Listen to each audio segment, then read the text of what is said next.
Yeah.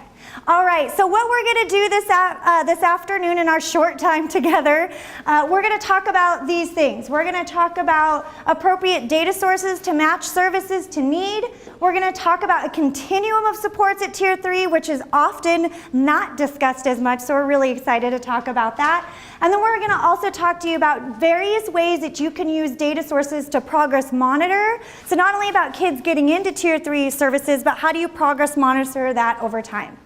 So traditionally, when we're talking about Tier 3, the one thing we hear all the time is, crisis, crisis, oh my gosh, there's so much going on in our building, put out the fire, play whack-a-mole, right? You hit this one and then somewhere else behavior's gonna pop, and then I go after that one and then somewhere else it pops up over here. And I'm gonna apologize right now because I know we're being filmed and I am a crazy lunatic when I present and I'm all over the place, so I'm gonna apologize to you too. Okay, all right, and I apologize to you guys because you have to deal with it. But that's what it's about. Really, in Tier 3, we get really reactive. And what we want people to start thinking about in Tier 3 services is, what is the systemic approach as well? It's not always just about the individual. What do we have as a system to support our staff in Tier 3? So we want to break that cycle from only being reactive and putting out fires to thinking, how do we become more preventative in schools and more supportive to our staff and students?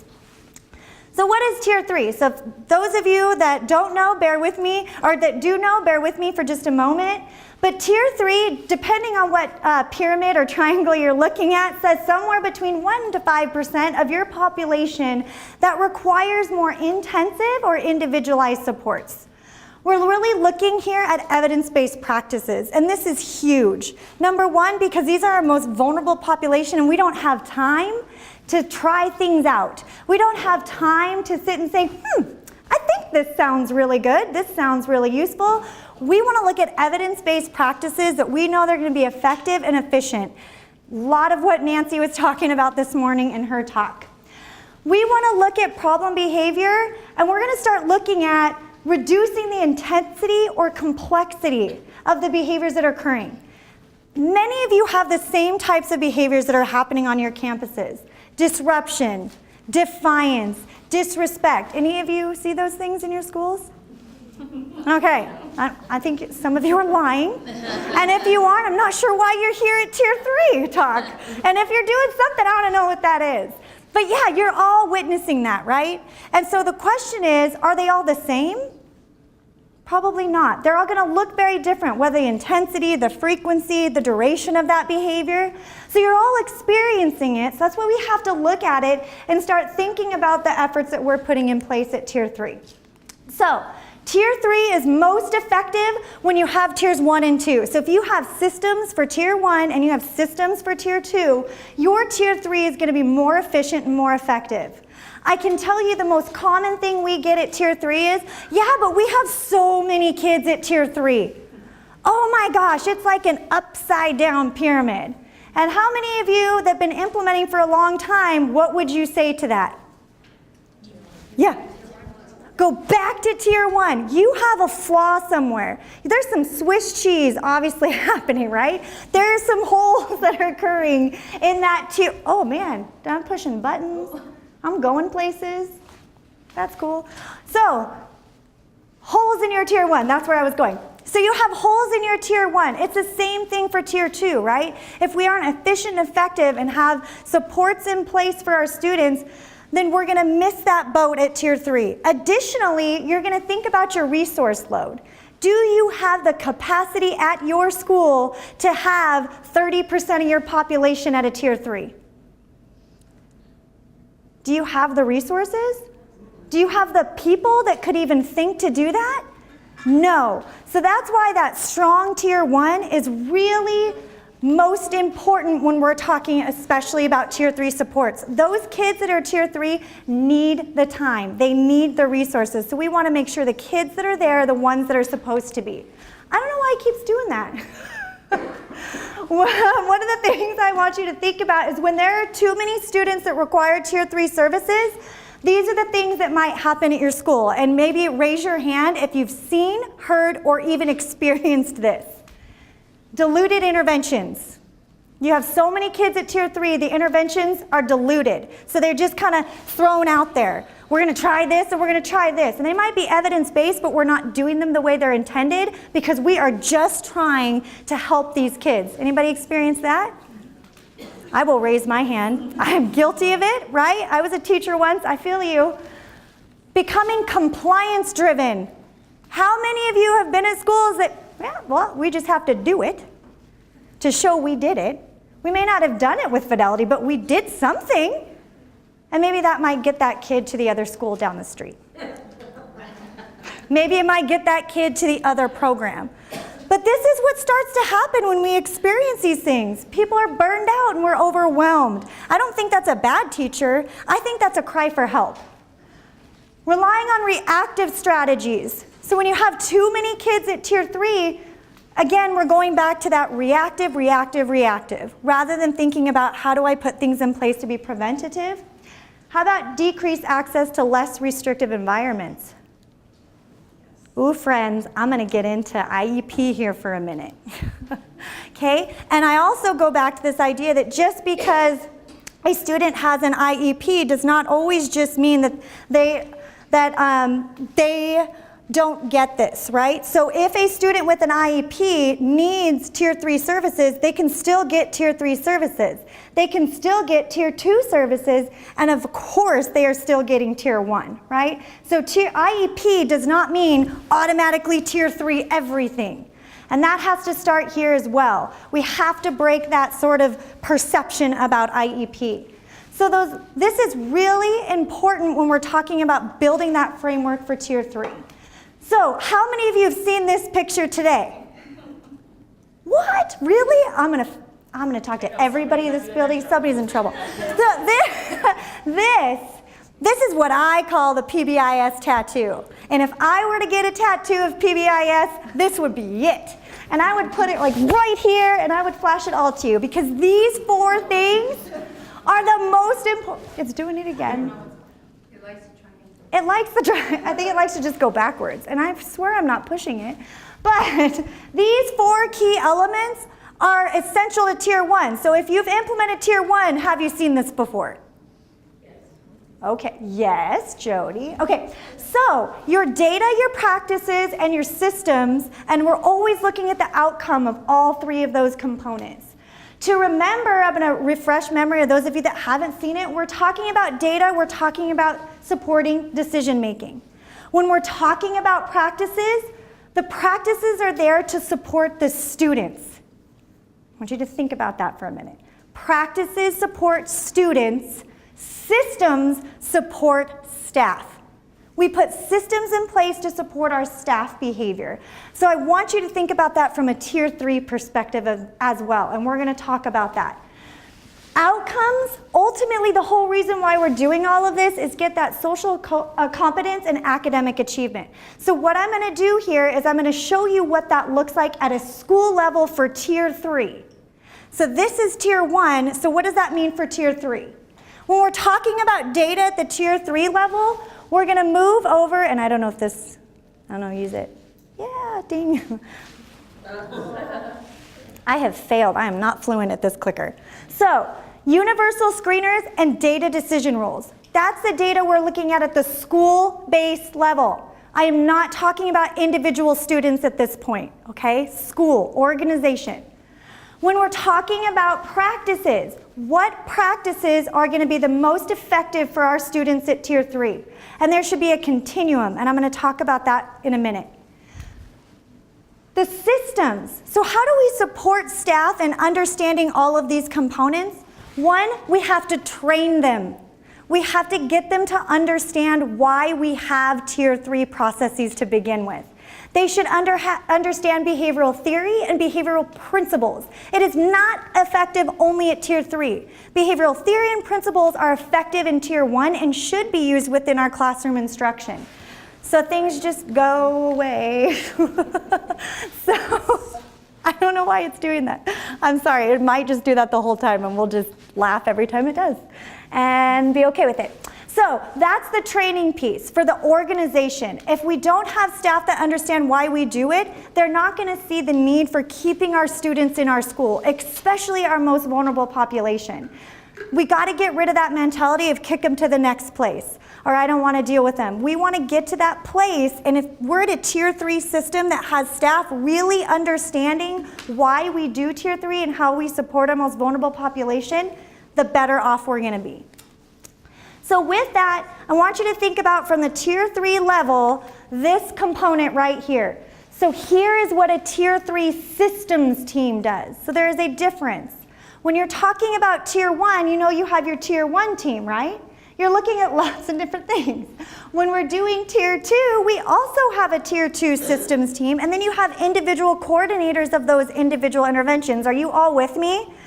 We're going to do the same thing at tier 3. So at the tier 3 level, we're looking at a systems coordinator so that we can start looking at all of these things up at the top here.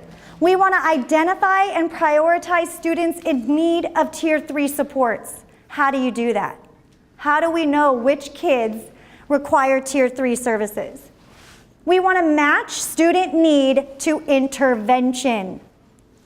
Oh, this is such a big one. I can't wait to get to that one. It's real exciting. Because student need to intervention, what we're often seeing right now, not even in like tier 1 or even tier 2, what we see at tier 3 is usually matched by convenience. This is what we have, therefore the kid has to fit into it, rather than what's the need and how do we select our interventions based off of that student's need. We're trying to do things because that's what we know. And that's again going to that diluted interventions, or those lethal mutations can start to develop at the tier 3 level. We've got to evaluate data and make decisions and progress monitor as a system. I'm not talking just about progress monitoring individual students at tier 3, but how do you know your tier 3 system overall is being successful if we aren't evaluating and monitoring it as a whole? The whole system. How many of our students are being effective? And we're going to get into that. How many students are being referred? What populations are being referred? What populations are not? This is that systems perspective at tier 3.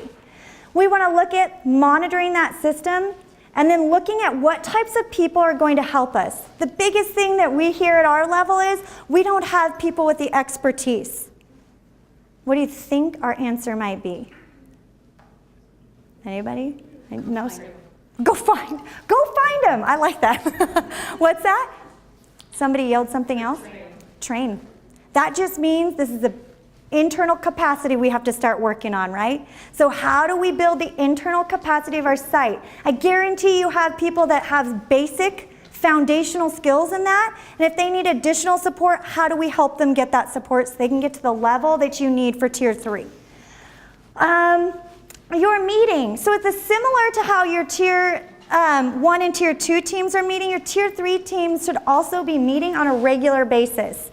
Monthly, we're talking about minutes, defined roles, and outcomes. Again, we're not having this team meeting about individual students. That is not what this team is doing.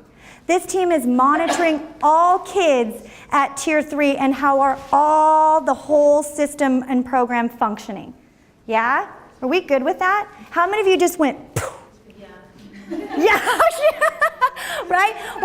I'll tell you what, when I first started doing this too, that was huge. It's really eye-opening. And I'll even tell you, this isn't talked about very much at all, the systems perspective of tier 3. It's generally individual. Everybody just meets, the team just meets about individual cases.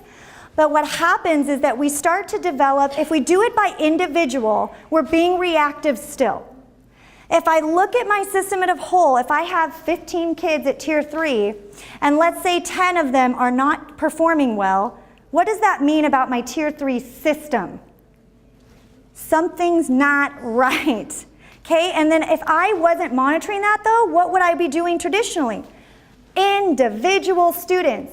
That's complex. Can't we do something simple before moving to complex? It'd be a whole lot easier to look at the system than each individual student. Are you still with me? Okay. I like some nod. I see some faces going like, oh my gosh, and I see some faces like, oh, maybe they're mad, like, yeah, that's what we should be doing. I don't know, I'm gonna take that. So, we're also gonna talk about the data that we're reviewing. When you're meeting with your team, and we'll go over these more specifically, you're really looking at the level of use, the fidelity of all the plans. So not just the one individual plan. How many of the plans are being implemented to fidelity all together? Not just individual, right? And then the annual evaluation, because that can come down to a systems training issue as well. All right, so let's get into the fun stuff. Who needs Tier 3 supports and when? These are the things I want you to consider. What are the things up here that you see that are different, you didn't expect? Or maybe all of them.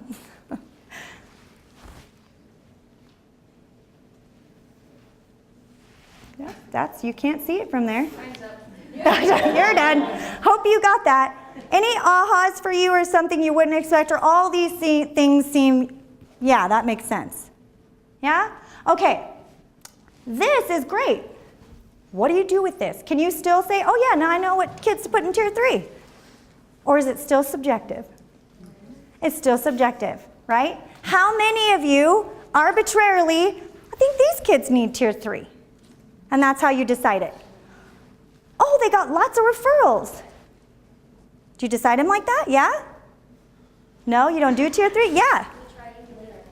Ooh, what's that you say? What? Yeah. All these things are important because we should never be looking at one data source when we're talking about kids entering into our systems, right?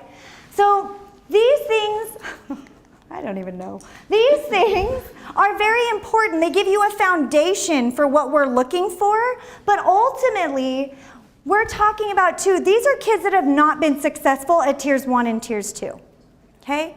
That's why we're looking at Tier 3. Often we get the question, well, can we ever put a kid from Tier 1 directly into Tier 3?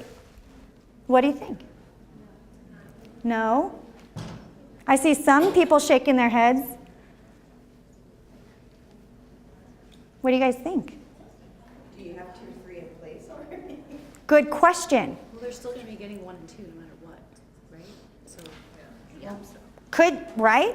Here's the thing. Are there some situations at which a student at a Tier 1 level, all of a sudden we get some information, it's, wow, they might need Tier 3 services? Could our data decision rules tell us that? And I'll get into that in a minute. Sure, but it should be the exception, not the rule. The rule is not when I start gathering my students that might need Tier 2, or let's just say advanced tier support at this point. Any child, when I gather my data and I'm starting to decide Tier 2 and Tier 3 interventions and supports, I should not be the rule that I can just start moving kids automatically up to Tier 3, right? Because there are going to be circumstances that we're going to come across at which that might change. You have to be very careful about that. So it should be the exception, not the rule, okay? So, appropriate data sources. So I sort of started talking about data decision rules, so now I'm going to bring us into what those are. We have to consider what kids require Tier 3 services.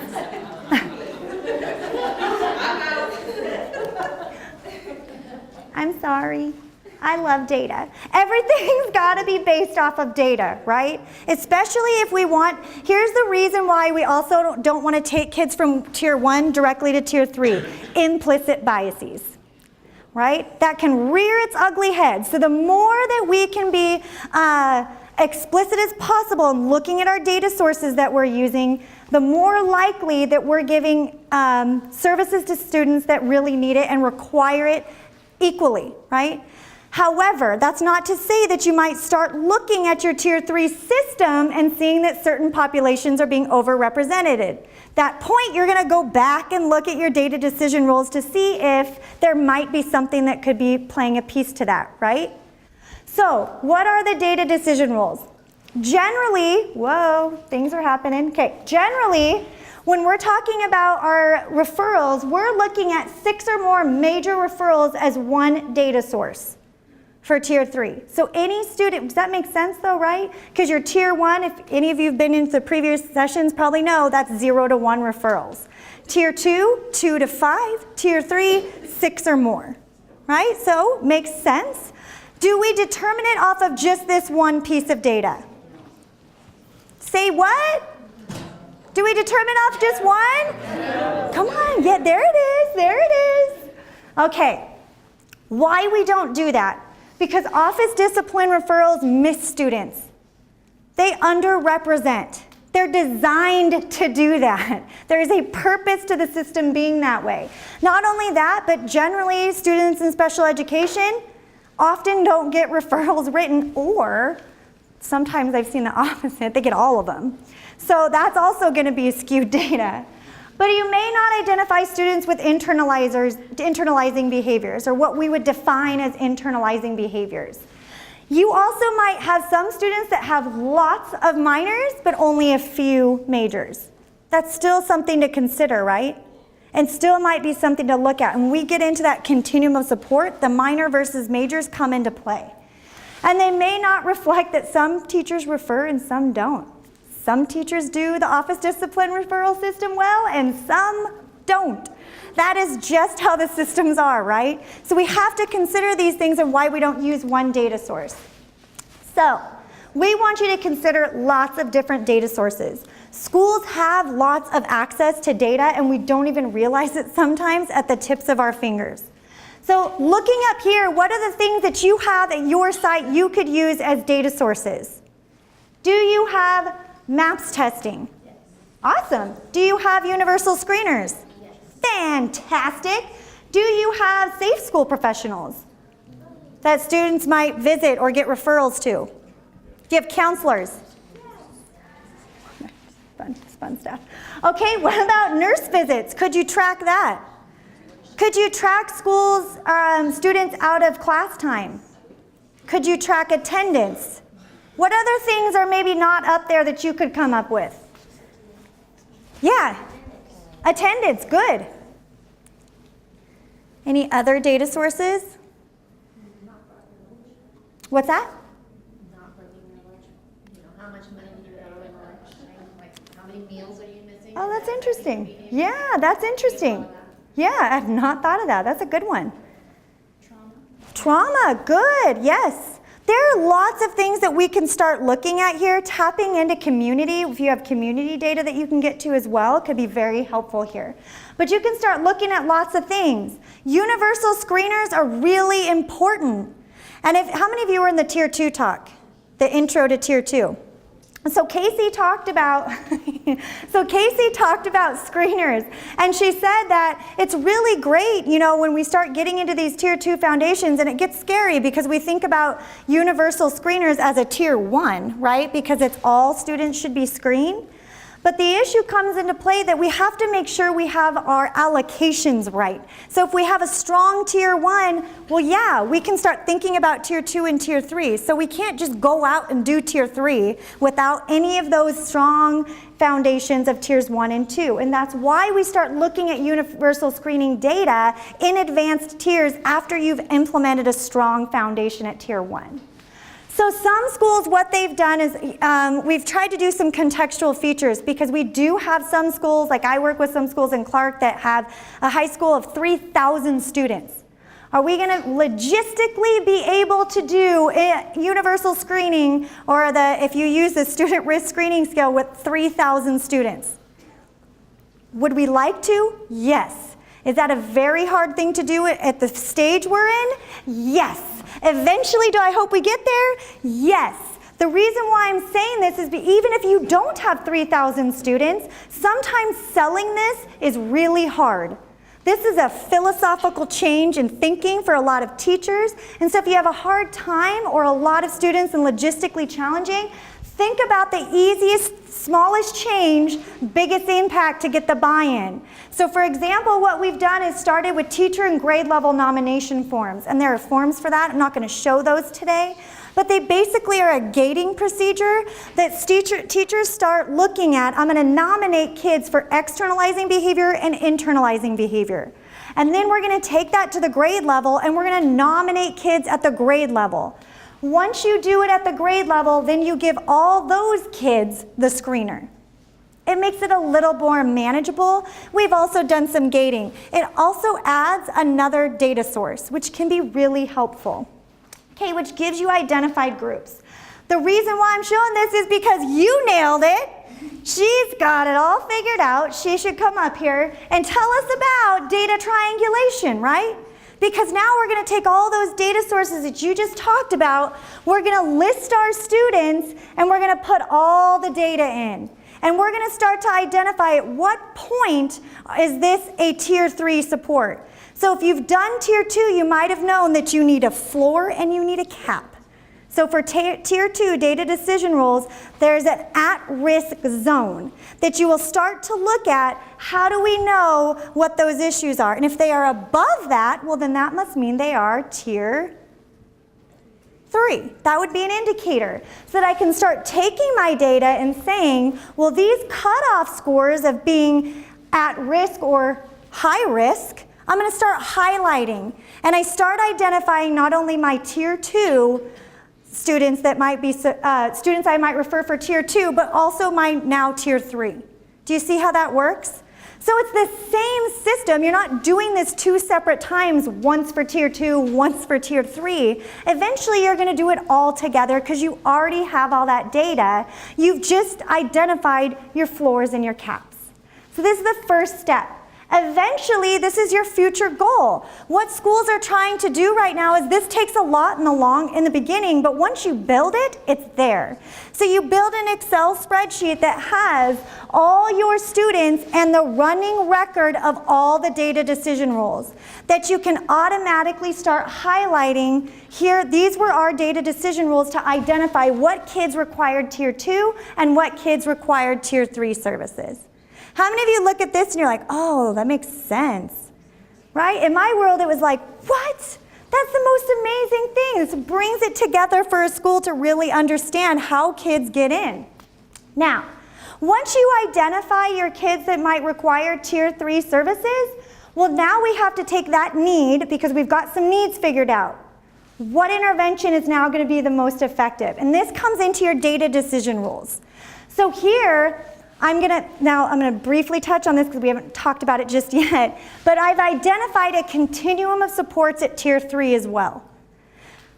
We hear this all the time, that every kid, and Janice will touch on this too, that every kid should get the comprehensive, full FBA, full behavior intervention program at Tier 3.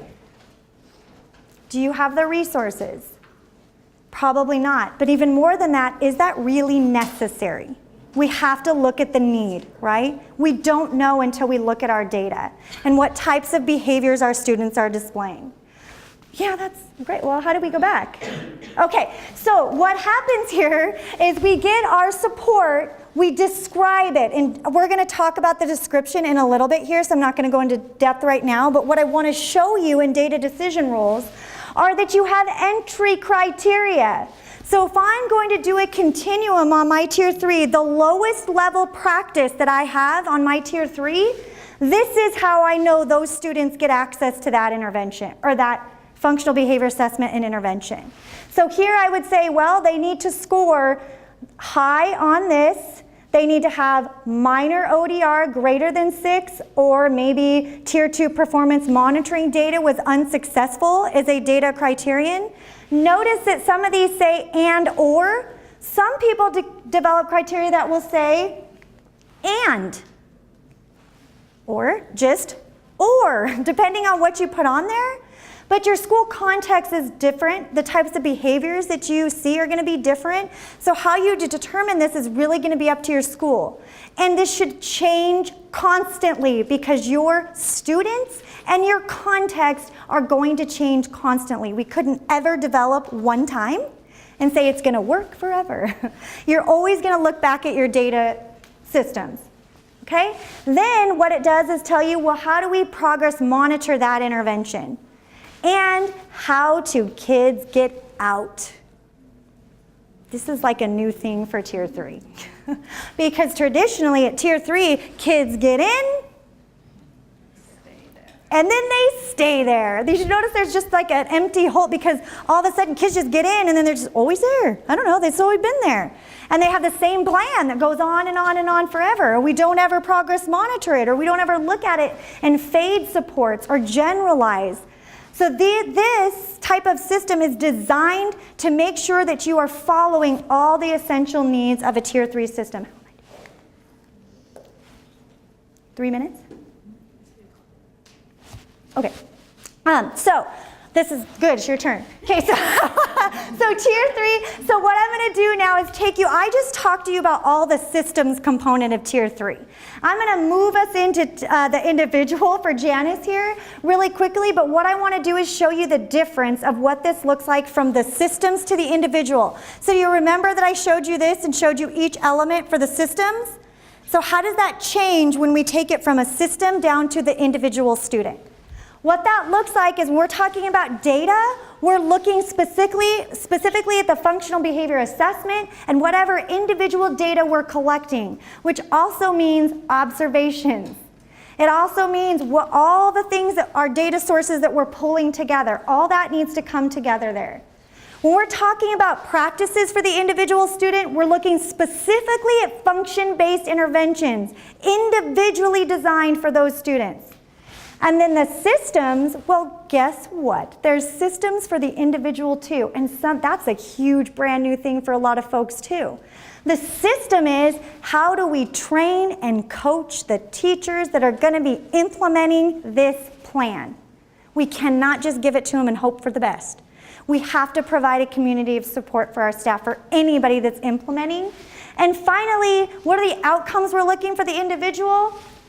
Outcome data, that's going to be whatever the individual's goals were designed from looking at the functional behavior assessment and developing that behavior intervention plan, whatever those individual goals are.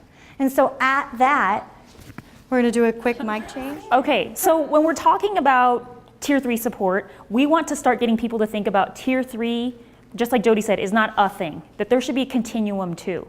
Right, and I think for most times when we're talking to schools, we always think about Tier 3, as was already mentioned, as a behavior intervention plan. But we need to be thinking about it much more succinctly, and really thinking about this also as the tip of our triangle, that there are layers within it, and that as we move up to the top of the triangle, it's about more intensity. Okay, so we're talking still about intensive individualized supports, but really looking at increasing in complexity as intensity as we go. And so we're going to talk a little bit about the brief and basic Tier 3, and then talk a little bit about comprehensive. We're not going to really get into wraparound today, but just know that that's really about where we end up with kids, especially considering kids who have experienced trauma or have really high ACEs scores, for example. All right, so just as a quick reference, the Prevent, Teach, Reinforce series is a set of manuals that were created to really look at how the individualized positive behavior support process can be done in a more standardized way, in a more quick and succinct way. It's not the only way, but it is a reference that we want to just share because many people are familiar. I do have hard copies here so that you can see it. This is the school age version. The second edition just was published within the last couple of months. So if you're familiar with Prevent, Teach, Reinforce, there is a new version and a new edition that has some changes, which also includes examples within it. And if anybody's curious, I can either pass these around or you can come look at them later. There's a version specifically written for early childhood settings, so pre-K, childcare, etc. That is very specific. It's the same process, but it is just for those birth to 5 kind of programs. And what came out last year is one for working with families in home and community-based settings. So again, the same process, a set of forms, but really just to look at how do we streamline the positive behavior support process itself to help increase the level of fidelity of implementation, okay? And so there's different versions. Again, this is not the only way, but it is a way. If you want to be introduced to it, it's a very nice way to keep people on track. And I will just tell you at the individual level, when you get to those meetings, everybody wants the strategies. Give me the strategies, tell me what to do. I want them yesterday, I want them last week, I want them last month. If you're getting to that point, if you've done Tier 1 and Tier 2s, then you have to think about how do we systematically do this and have a process for that. So that's how these were really designed to really address that need. All right, so we're going to jump into when you have and complete a functional behavior assessment, these are the outcomes that you should get. Oh my gosh. This is fun. These are the outcomes that should come from a functional behavior assessment. Whether you use the PTR process, whether your district or program or school has its own individual way, this is what you should get from that, right? Is understanding what are the antecedents, what are the environmental effects that really occasion the event to elicit the challenging behavior or the problem behavior that we're really targeting. We should have that objective definition of that. We should also understand why that challenging or problematic behavior still continues, right? What are the consequences that are maintaining that? And again, everybody should be familiar in here that we use consequences in that very neutral way. You should, at the end, have a hypothesis or summary statement. Really, how do you succinctly kind of describe and think about that challenging or problem behavior, and that you should have data to support that. All right, and so even through the PTR version processes, they use indirect checklists, but we always, always, always recommend direct observation data. And if you're following the tiered processes, you should already have some direct observation data at your ready, right? I see people nodding because that is our assumption that you would have that. But again, sometimes we have schools and programs who don't really have those systems level pieces in place, so they may not totally be there quite yet. Okay. The other piece is basically this is the process. Again, if you know positive behavior support, this should be very familiar to you. That's the process that's covered in the PTR versions. But this has been in the literature for many, many years, and it's been evaluated multiple times. But basically, again, this helps walk people through the process. But again, I will tell you, with all the teams that I've sat on, when you go to those first meetings, everybody wants to jump to, tell me what to do and I'll do it. Okay, we have to do a little bit more investigation, a little bit more digging. And also I always think the older the kids are or the students are, the more we have to invest in a little bit of time. The nice thing with the younger kids, typically, this information is much more blatant, it's much more easy to identify, but as kids gain more skills and gain more history and more practice engaging in these kinds of behaviors, sometimes it takes a little bit more investigation to really get to the function or the purpose or the reason why that behavior is occurring. All right, so just really briefly, because we don't have a ton of time today, but we want to introduce this concept, if you're not familiar, with a brief FBA versus a comprehensive FBA, okay? When you came into this room today, when you thought about FBA, did everybody think about the comprehensive, full-blown, I have to do some observations, I have to take some data, I have to do that? Did everybody think about that process? And I have to develop an intervention plan, and then we got to put it in place, and then do all the data, on and on and on. Okay, what we want to introduce, if it's not familiar to you, is this idea of a brief FBA, right? For many students, we can think about, we know why they're doing this. It might be, the material might be too hard. Maybe they don't like the subject. Maybe they don't like the teacher. Maybe there are other setting events that are coming into place. And we can do some really simple, effective interventions really quick without having to go through a full-blown formal FBA kind of process. Okay? And oftentimes when we talk with teachers, when I meet with teachers, oftentimes they have a lot of that information at the ready, but they're really not sure how to address that. So we can do some more targeted, although it's individualized, but more targeted specifically, kind of looking at this idea of a basic or brief FBA. Okay, any questions specifically about that? Yes? Do you then train sites to do the PTR for the brief, or do you call PTR comprehensive? We would consider PTR comprehensive, because to really do PTR to fidelity, you have to follow the whole process, right? For the brief, we're saying we can really get down and dirty really quick. It might be just a quick team meeting, well, not quick, but it might be a team meeting to say, here is what we know so far, and so we can try some potential intervention, right? Right. Or like a competing pathway. Is anybody in here familiar with like the competing pathway form, right? So it can be a really nice form to look at. Okay, I think we have a hypothesis statement that we can go from. Here are some interventions we can try. Here's some data that we can collect on that. And if that doesn't go well, then we can move on to the more comprehensive. But I think for a lot of the kids and students that we're talking about, we can do a sort of brief FBA and really get some really effective processes going. So if anybody went to the family and community resources and you look at positive behavior support classes that exist, they're kind of brief.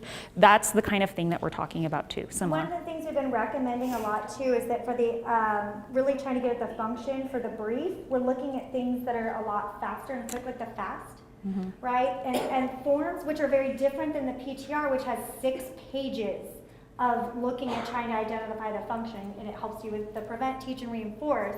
But you see that there are 2 different ways. So there are ones a little simpler and easier for different types of behaviors, whereas for the other one would be a little more comprehensive. Right. And so if you think about a continuum of supports, oh my gosh. Okay. Oh, geez. Why does this? Oh, I know why. Okay, so if you think about a continuum of supports, we have, and schools have more resources that they can devote in this basic or brief FBA column versus doing a comprehensive piece, because this is super time consuming, right? It's gonna take multiple weeks, sometimes multiple months to really get through. We're talking about a process you could really get interventions in place within a day, a few days, a week, something like that, right? If we really get down to it.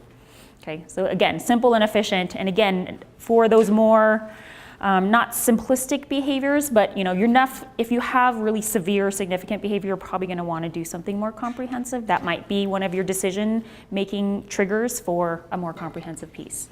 Okay, and then basically what we just want to identify is that you're going to select interventions based on the function. So again, Jody mentioned earlier, like sometimes we just pick like, oh, I'm going to pick this intervention because that's the one I'm the most familiar with, or that's the one I've had the most success with over the years. We always want to tie our intervention based on function. So in the PTR series, there is a little bit, there's some instruction around how to actually do that you're not just picking what's the most comfortable or what's the most familiar, is that you're really looking at what's the function of the behavior, how can I specifically address that. So this is just a screenshot of the PTR manual of the intervention menu, but again, we want to really address those evidence-based interventions, all right? So if you need a place to start, the PTR manuals are nice because they really spell them out in a lot of ways, and specifically in the early childhood and the family and community version, those interventions are described in a lot more detail too in those manuals. Okay, so just as a reminder, again, we have the school age,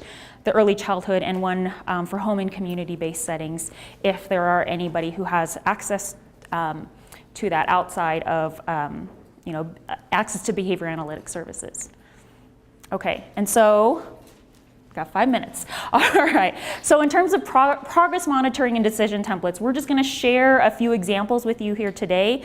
The intent is that you will be able to go back to your schools, to your school teams, and A, evaluate what you have, and then B, if you don't have anything, that you can start a process for putting those things in place. So when we look at evaluation at the Tier 3 level, these are different ways that we can do that. And so there are different systems level pieces, like Jody was talking a lot about, and then we have the child-student outcomes that really address the individual piece. But again, that systems level decision making and that systems level support is really, really important to identify for all of our purposes, so that we have a process. Because again, with all of the programs that I've worked with in school over the years, it's who gets identified for Tier 3 support, the teacher who complains the loudest, or the parent, or it could be a parent who's complaining too.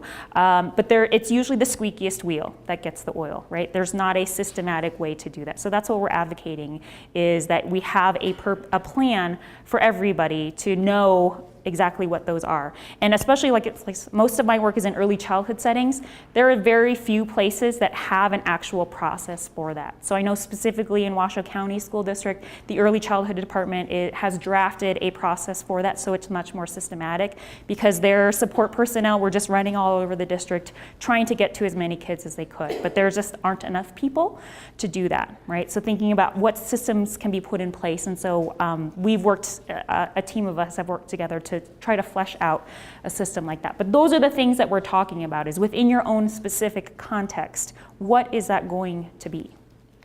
All right. So in terms of the level of use pieces, right, what % of all children or students receive Tier 3 support? Again, these are questions that we can be asking and going back to our teams to help us identify what our systems really look like. All right, things about, are they responding? What are subgroups? Who is being identified? Are they being helped? Et cetera. All right. And then in terms of the fidelity of implementation, again, fidelity is a huge piece in PBIS, but are we using process data to make our decisions? Right? And if so, what part are we doing about that?